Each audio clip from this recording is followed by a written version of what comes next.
না না, এক সেকেন্ডও না, এটা স্পর্শকাতর বিষয়, এগুলো নিয়ে সংসদে কোনো রকম বিরূপ আলোচনা হোক এটা তো চাই না। হলেন কফর তো মিন্না আজাবিল সদিদ, আল্লাহ আজাব বাড়িয়ে দিতে পারেন। আজাব আসবে এই দিকে নিয়ে গেছিল উনি, এই কথাটা মোটেও সঠিক না। পরবর্তী বক্তা জনাব সালাউদ্দিন আহমেদ, আপনাকে 1 নম্বর বলেছে, এটা আপত্তি আছে আপনার? বলেন, স্বরাষ্ট্রমন্ত্রীকে মাইক দেন। মানে স্পিকার, আমি বিতর্কে যাব না, কিন্তু একটা ভুল মেসেজ যাবে বিরোধী দলের পক্ষ থেকে যখন একটা অভিযোগ আকারে বা যে কোনো আকারে বলা হোক যে আমাদের একজন মাননীয় সংসদ সদস্য কোরআন আর আয়াতের ভুল ব্যাখ্যা দিয়েছে।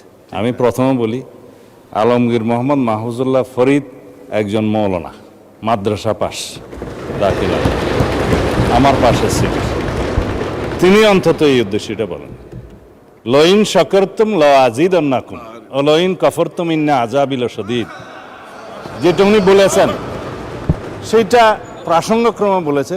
আমরা যদি আল্লাহর নিয়ামতের শুকরিয়া আদায় করি, আল্লাহ আমাদেরকে আরো বাড়িয়ে দেয়। যদি শুকরিয়া আদায় না করি, অলইন কফরতুম ইন্না আযাবিল শদীদ, আল্লাহ আযাব বাড়িয়ে দিতে পারেন।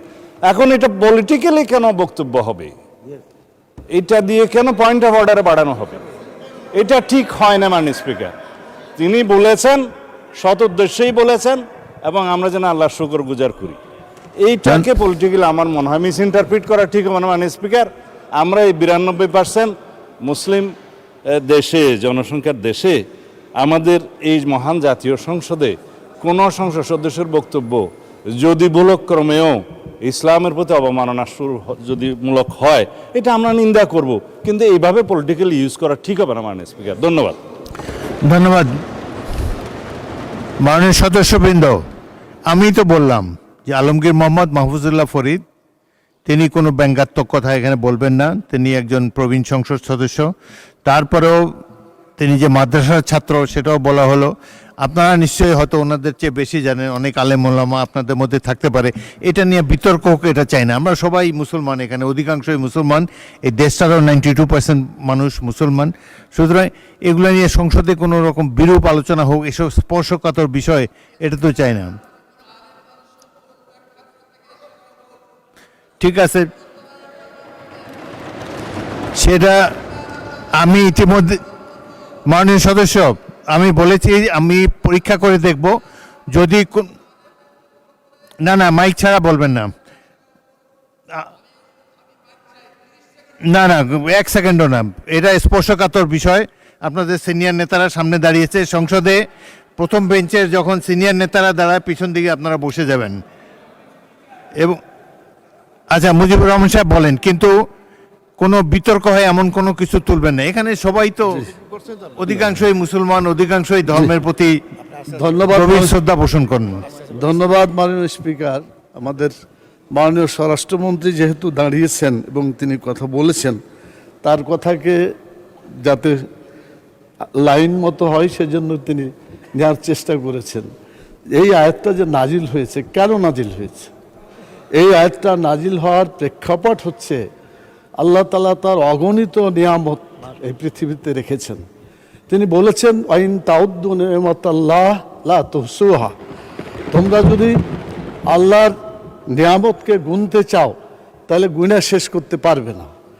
যারা আল্লাহর এই দুনিয়ায় আল্লাহর নিয়ামত ভোগ করছে, আমি কথা বলছি, এটা আল্লাহ আমাকে একটা নিয়ামত দিয়েছেন, অতএব আমার মুখ দিয়ে আল্লাহর বিরুদ্ধে কোনো কথা আমি বলতে পারি না।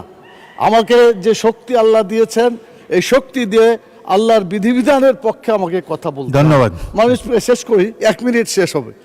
আমাদের মাননীয় স্বরাষ্ট্রমন্ত্রী উনি এটা নিয়ে গেছেন মানে দলীয় একটা, এই যে বাজেট বক্তৃতা, বাজেটটা খুব ভালো হয়েছে, অতএব বিরোধী দলকে বাজেটের প্রশংসা করতে হবে।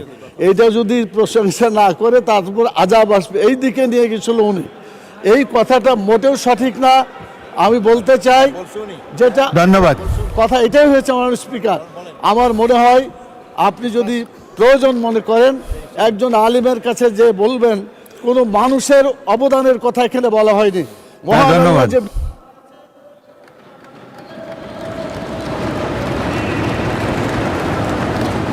ধন্যবাদ মাননীয় সদস্য বসুন।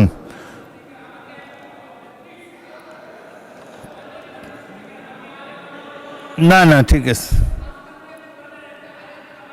না না আমি এখানে এখানে মাদ্রাসা পড়ার, মাদ্রাসা শিক্ষায় শিক্ষিত আলেম অনেক বেশি আছে এখানে এই দিকের চাইতে, সেটা তো আমরা স্বীকার করে নিয়েছি। তবে আমার এই ট্রেজারি বেঞ্চও দুই একজন আছে, ওই দিন আপনি বলেছেন ভালো, অলরেডি আপনি কিছু জানেন, এটা তো আমরা ধরে নিলাম। এখন আপনি বললে আবার একটা বিতর্ক শুরু হবে।